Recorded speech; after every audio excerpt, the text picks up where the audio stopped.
Hello, America. My name is Bruce Bongardt, virtual presidential candidate under the Proudican Party. This event is being sponsored by www.cf2008ontape.ning.com. Section 6, Social Issues. Question number 1. Are there any social issues you feel strongly about and would like to discuss or clarify? Social issues. It's a very tough and complex set of issues. It's very gray in that we have a balance between federal laws, state laws, and then we also have moral and religious factors coming into play to try and answer and make decisions on some of these very difficult issues.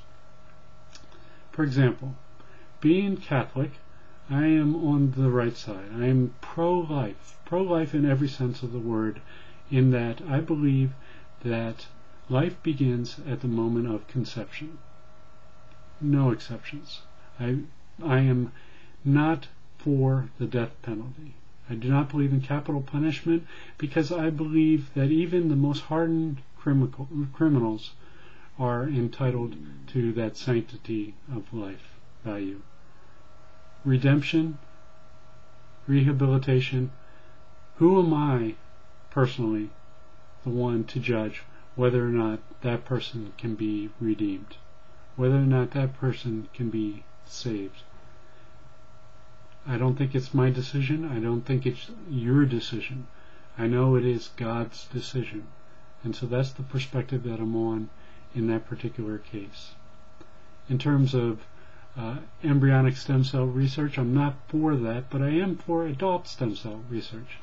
Once again, I'm for anything that will help with life. In terms of my Bonded for Life initiative that I was just talking about, all those sort of aspects are where my personality, my persona, and my ideals come from. Now, I've realized that I personally have made mistakes in my life that have led me down a dark path. About 12 years ago, my personality is kind of a compulsive, obsessive type compulsive approach, and so I actually started down a path that was rather dark and rather dangerous, and I feel free to really discuss that with all of you, because it was an addiction that I went through. I was basically at one point addicted to voyeurism, so I actually pursued various different means, engaging in various different behaviors with that, and it was a very dark period in my life personally. However, I was able to rise up from that addiction, overcome it, and transfer those negative aspects of that behavior into more of a positive set of behaviors. If I can do it, I believe anybody is able to improve the life in which they live. There were external circumstances from my own personal background that caused a lot of that, and none of that needs to be discussed here. But please realize that this addictive type behavior was something that was able to be overcome, and so I believe wholeheartedly in rehabilitation. In terms of other issues, there are things such as gay marriage that I have a problem with. I'm not sure where I exactly fall in line with that particular issue. I believe that there is definitely a loving relationship there that exists in gay marriage, but there again, who am I to make a judgment on another person and another person's behavior? I don't think I'm entitled to be able to do that. However, constitutionally, I would seek the guidance of federal laws and state laws to make that kind of decision. I do not think it should be constitutionally mandated within our laws for gay marriage. Question number 2, is there a clear enough separation between the federal and state government to adequately address social issues? In some cases there is very clear distinctions. In other cases it's very gray. I believe the more we delve into these particular social issues, the more it becomes a quandary. The more we can make things very basic and hard, black and white in terms of social issues, I think from a legal perspective, the better off we will probably be. Question number 3. What role and responsibility should the United States take in terms of addressing illegal immigration? Is this an economic, social, or moral issue? I believe it's both economic and a moral imperative issue. I believe that we should do everything in our power to bring immigration from that perspective of when people used to come to the United States, how it was the great melting pot. Immigration was readily accepted in that it was a growth spring from within. People were coming to the United States because they were inspired to do better and to create a better life for themselves. Having said all that, my prolution number 2, which is the energy solution, creates an avenue where we can prevent illegal immigration into the United States.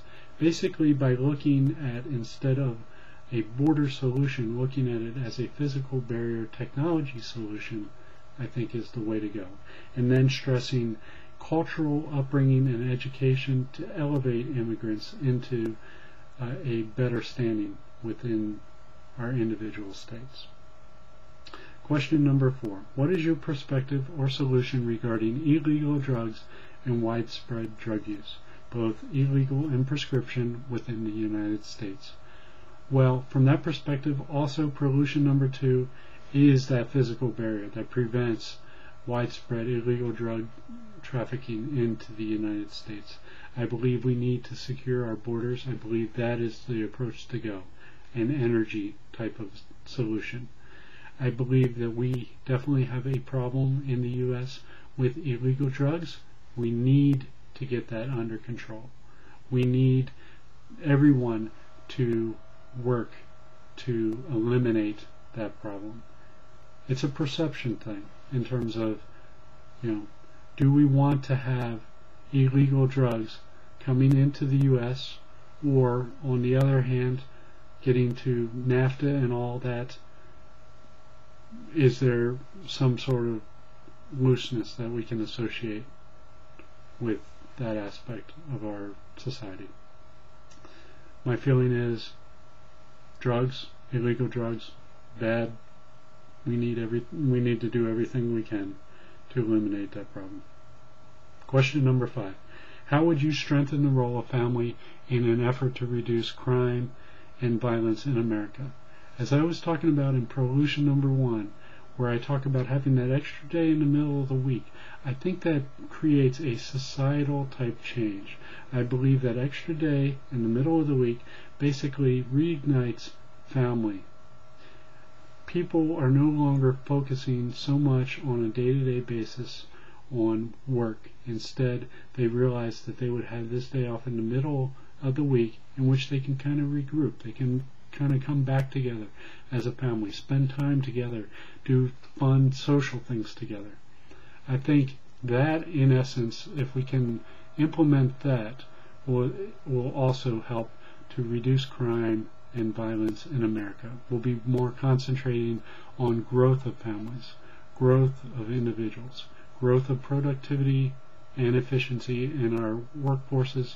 People will come up to a higher level of being, I guess is one way to look at it.